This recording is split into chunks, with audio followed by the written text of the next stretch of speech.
चिंकी बंदर जंगल में दिन रात उछल कूद करता रहता था। जंगल में उसे बहुत कम खाना मिल पाता था, जिससे वह बहुत परेशान था। चिंकी बंदर दिन भर सोता रहता था। एक दिन उसकी पत्नी पिंकी बंदरिया ने कहा, सुनो जी, कुछ ऐसा करो कि हमें भरपेट खाना मिल सके। चिंकी बंदर ने कहा, मैं क्या करूं, ये भोलू हाथी सारे केले खा जाता है। अगर मैं गलती से एक दो केले ले भी लूं, तो वह पूरा पेड़ हिलाकर मुझे नीचे गिरा देता है। दो पहले बड़ी मुश्किल से मैंने अपनी जान बचाई थी।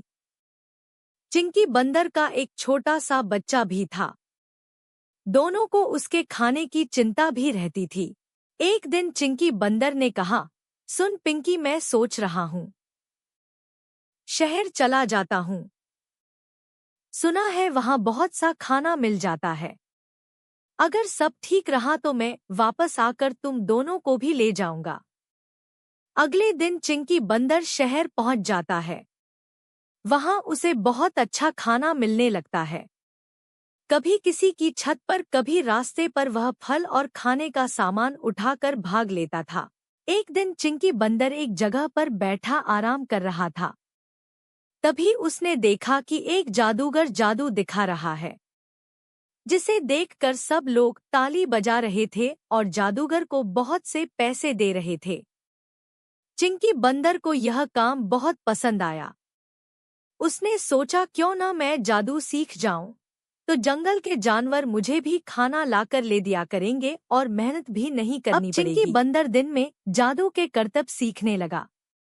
धीरे धीरे उसे सब पता लग गया कि कैसे जादू दिखाया जा सकता है। जादूगर के पास बहुत सा सामान था। एक दिन रात के समय चिंकी बंदर ने जादूगर का कुछ सामान चुराकर एक पोटली में बांध लिया। जाते समय उसने उसकी टोपी भी चुरा ली और गांव की ओर चल दिया।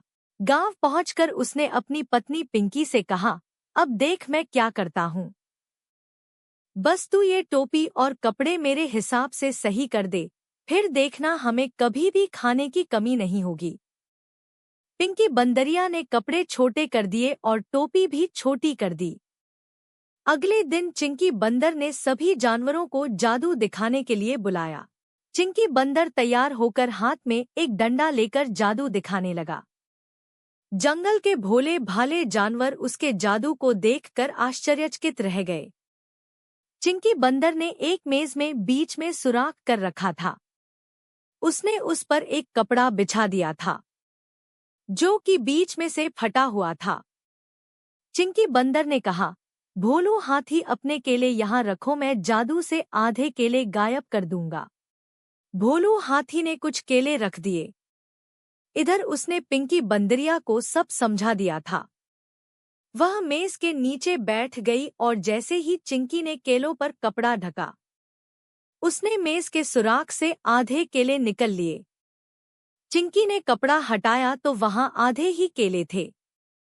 यह देखकर सब ताली बजाने लगे। चिंकी बंदर ने कहा, मैं किसी का भी खाना गायब कर सकता हूँ। अगर तुम सब अपना खाना बचाना चाहते हो, तो हर दिन मुझे अपने खाने का आधा दे जाया करो। यह सुनकर सभी जानवर डर गए। अगले दिन से सब अपना आधा खाना चिंकी बंदर के पास रख जाते थे। चिंकी, पिंकी और उनके बच्चे के मजे आ गए। तीनों मिलकर मजे से खाना खाते। इसी तरह समय बीत रहा था। चिंकी दिन भर सोता रहता था, लेकिन जंगल के जानवर बहुत परेशान थे। वे बड़ी मुश्किल से खाना इकट्ठा करते और आधा खाना उन्हें चिंकी को देना पड़ता था। एक दिन शहर से मिट्ठू तोता अपने घर आया। वह शहर में एक सर्कस में काम करता था। शहर से वह बहुत सा सामान लाया था। उसने अपने घरवालों को सारा सामान दिया और अपने दोस्तों से मिलने जंगल में चला गया। जंगल के जानवरों ने उसे सारी बात बता दी। यह सुनकर मिट्ठू तोते ने कहा, वह तुम सबको बेवकूफ बना रहा है। हमारे सर्कस में भी जादू होता है, लेकिन खाना गायब नहीं होता, उसे तो छिपा दिया जाता है।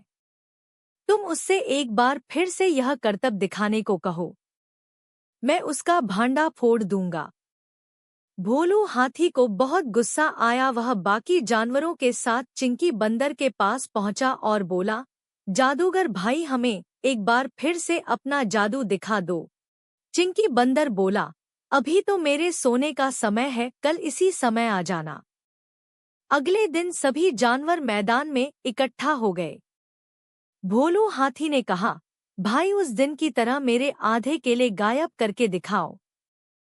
चिंकी बंदर ने कहा, अरे इसमें कौन। भोलू हाथी ने केले मेज पर रख दिए। दूर पेड़ पर बैठकर मिट्ठू तोता यह सब देख रहा था। जैसे ही चिंकी बंदर ने केलों पर कपड़ा ढका और डंडे घुमाकर जादू करने लगा, मिट्ठू तोता कपड़ा लेकर उड़ गया। सबने देखा कि पिंकी बंदरिया मेज के नीचे बैठकर मजे से केले खा रही थी। सभी को चिंकी की चालाकी के बारे में पता लग गया। चिंकी बंदर को भोलू हाथी ने अपनी सूंड से उठा लिया। वह डर के मारे कांपने लगा। भोलू हाथी ने कहा, अब तुझे सारा दिन जंगल से खाना इकट्ठा करके हमें देना होगा।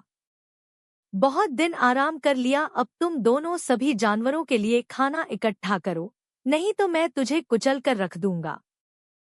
चिंकी बंदर ने माफी मांगी और अगले दिन से वह खाना इकट्ठा करने लगा था। साथ में पिंकी बंदरिया भी उसकी मदद करती थी।